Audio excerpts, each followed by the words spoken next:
when the pitcher didn't throw much last year. Has that changed?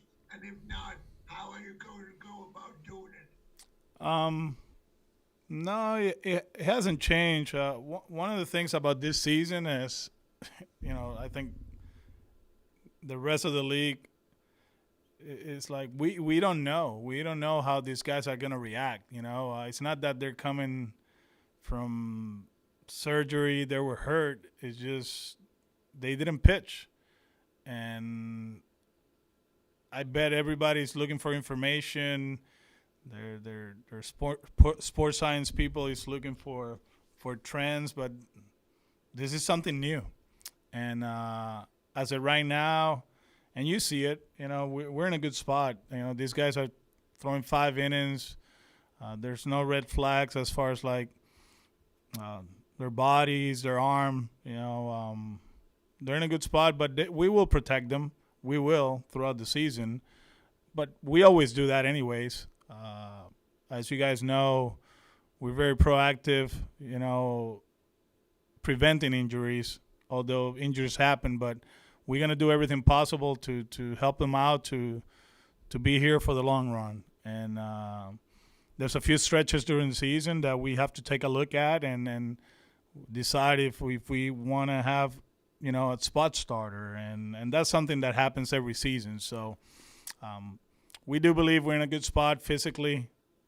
We will keep talking to them. Communication is very important, and as of now, is we've been good. One thing we're going with 14 pitchers is that having that extra arm is going to benefit us, especially early on in the season, regardless of the off days. Will your pitchers be honest with you and Dave and talking with them? If their pitchers are going to be honest with us, that's what you mean? Yeah, I mean, I hope so. We have a good relationship. Nothing has changed.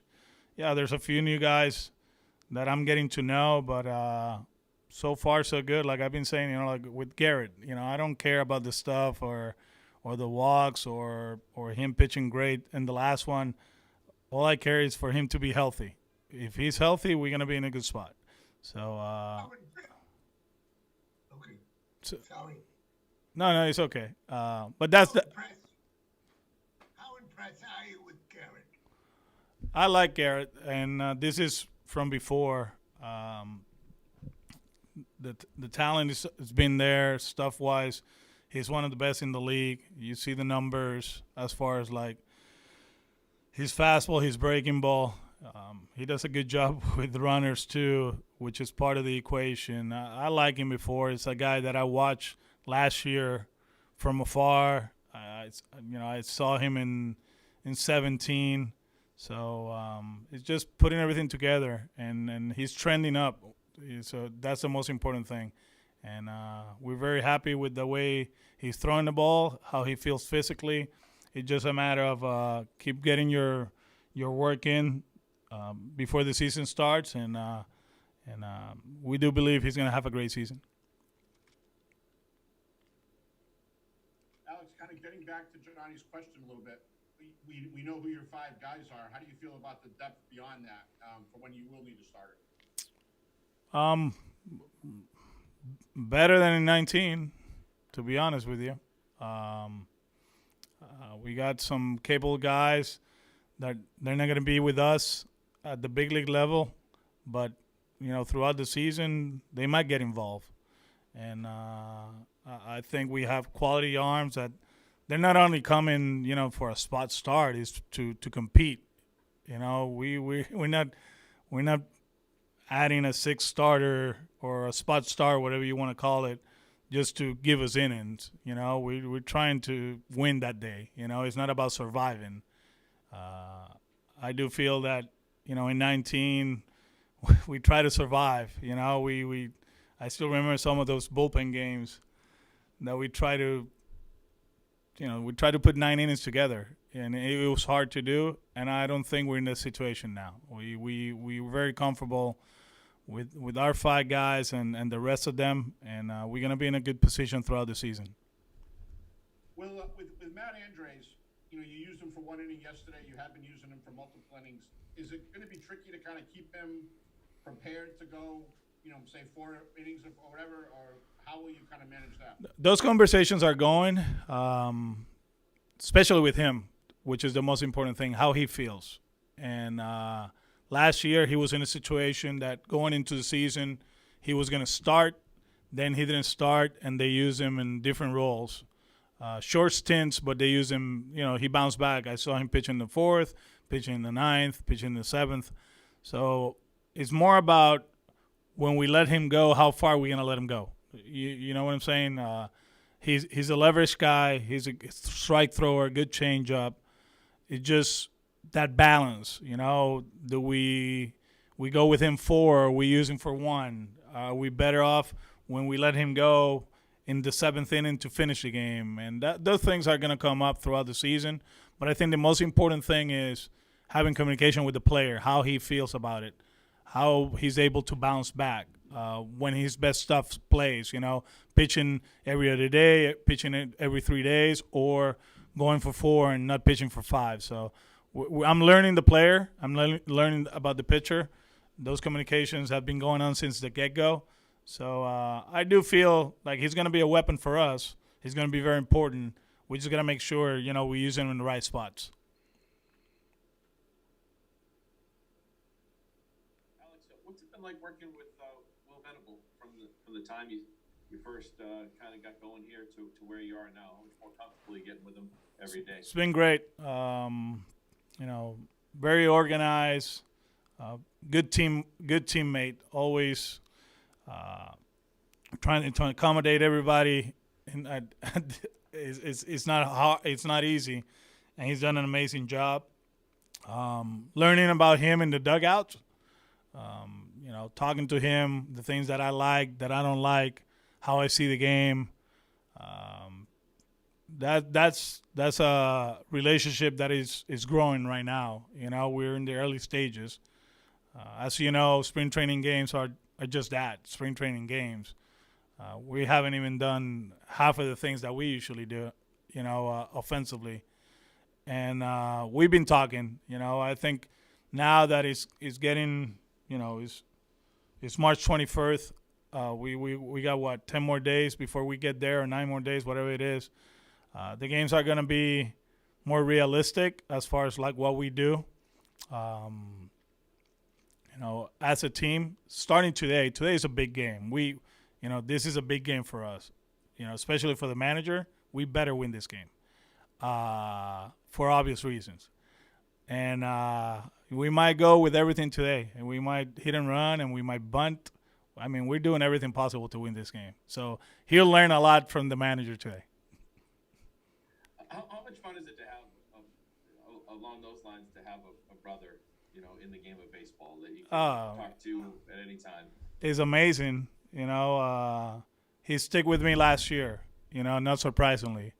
And sometimes I thought about how, people were going to treat him because of what I did. And I don't know. He never opened up about it. Obviously, with no fans, it was different. But that was one of the things that it bothered me, throughout the whole thing, that people will point at him because of what I did, and that's not fair. That wasn't going to be fair, and hopefully he doesn't have to hear stuff that is not about him. We were different guys, and what I did, he didn't. But it's great. I still believe he'll be a great manager, although I think he turned the page on that already. He's older. They moved to Pittsburgh as a family. He's having a good time over there. But to see him today is going to be great. I haven't seen Joey since January 7th last year. So, I'm looking forward to see him and catch up. Obviously, we talk every day, but to see him is going to be cool. It's going to be cool. How much did he kind of help you get through last year? How much support did he give you? Oh man, he's everything for me. He's my brother. He's my best friend. He he's my dad, and he, probably he wasn't proud. We never go into that, how proud or not proud he is, But one thing for sure, he was there. He was there the whole time, throughout the process, just talking to me, checking on me. He was very important. Joey has been amazing for all of us. My mom, she's the greatest. She's the way she handled the whole process last year was eye-opening. I learned a lot from her.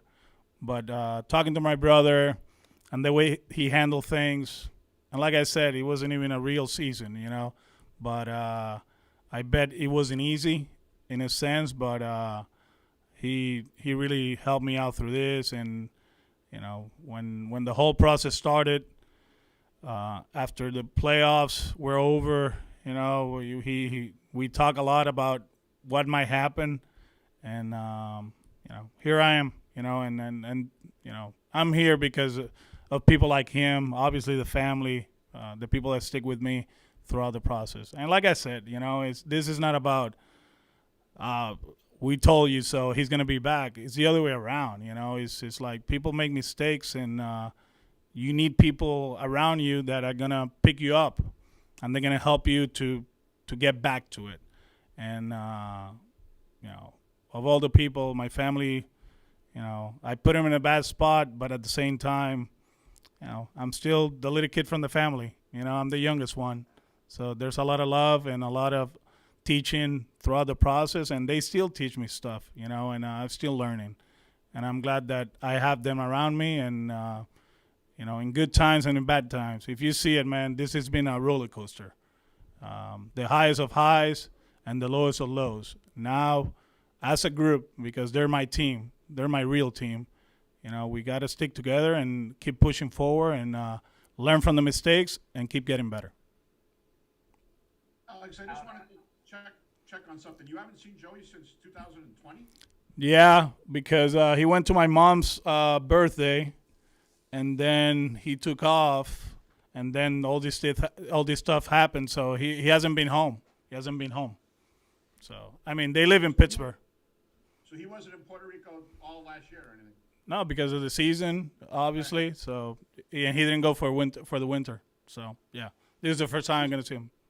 This could be the longest time in your life, I would imagine, right? You haven't. Probably in college when I was hanging out at the Coconut Grove and doing my thing. I didn't see him for a while, but that's something. It actually hit me this morning. I say, wow, I haven't seen Joey in a while. So we have a group text, family group text, and my mom always at 6 a.m. Oh, God bless you guys. Boom, boom, boom. I say family reunion. She's like, we're always here for you. I say, no, Joey's coming here. She's like, oh, God, yeah, he is. So, yeah, it's cool to see him. We're going to catch up, obviously, with our mask and, 6 feet apart because he's in the other bubble. But it will be good to see him. Alex, Go ahead, Chris. all right, thanks. Thank you. Just a quick question about Gilberto Jimenez. Yeah. I know that random question here, but 3 hits so far. He had that kind of like a bullet throw there from left field to first base. What are your impressions of him? And that's and we've been talking about Nick and Wong and all these guys in the clubhouse and in the dugout, how comfortable they are. Talk about somebody feeling comfortable in the dugout is him. It seems like he's been playing baseball for a while. You see the talent. That was impressive. That was a good throw, too. If he was online, he was out. But strong arm. He flies. In the spring training, I've been dropping names, right, comparing people. He reminds me of Luis Castillo from the left side, right? Like a guy that flies and hits the ball the other way. And he just, tried to throw me out at first. That's what he's doing. And I'm glad that he was able to make it here, that we invite him late. And you see the talent, but there's a lot of work. There's a lot of work to do from the left-handed swing to running the bases to making decisions in the outfield. But as far as like tools and talent, he's a good one. He's a good one. Alex, a lot of times when people go through difficult things in their lives, they try to kind of put it behind them and to do it, talk about it once, and then that's kind of be it. Like you've mentioned it a couple times, even without being prompted. What took place. What's your mindset and kind of keeping it with you in some ways, and kind of continuing to to be cognizant of what took place? Well, I mean, if I don't talk about it, there's some books coming up that are gonna talk about it. It's not gonna get away, and I'm ready for it. And this is part of the process. I'm not one that hides from making mistakes or admitting mistakes, and I've been doing that. I've been saying all along, this is something that is gonna follow me the rest of my career. But at the same time, I got a job to do, and my job is to help this team to get back to where we belong. But as far as like the other stuff that is part of my is my life, something that really happened and I paid the price. Hey, man, maybe this is the way for me to get it out of my system, and maybe somebody that is watching, uses as him to be better or her to be better. We all make mistakes.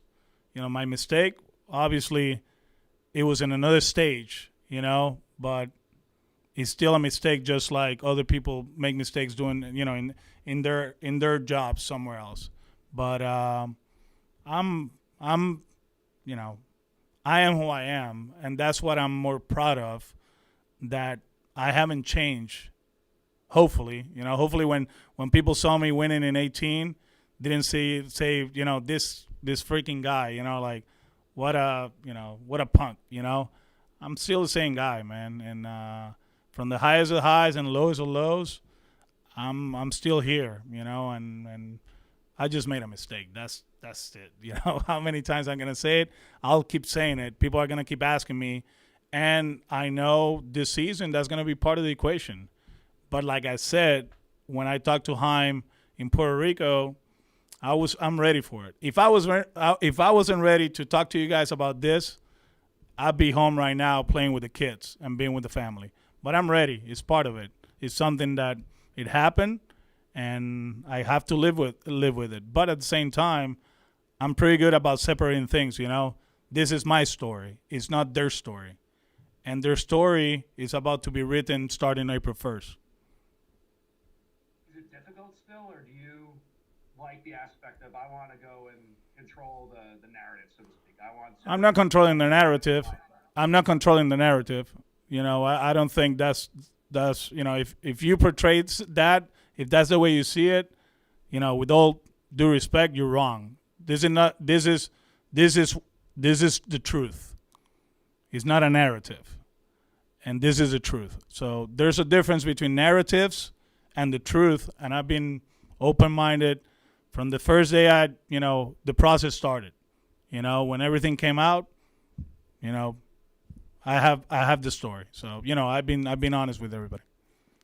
I meant the narrative in regards to how other people are going to talk about it. Oh, that I can't control that one. Yeah, I can control that one. And, throughout the process, it's been eye-opening, right? Learn from a lot of people, just watching from afar, reading from my couch, listening on TV or radio. I learn a lot. And some of them are right, some of them are wrong, some of them are way off. But at the same time, I know what happened. I know I made a mistake. I have to live with it. Anything else for Alex? We're good? Thank you. Right?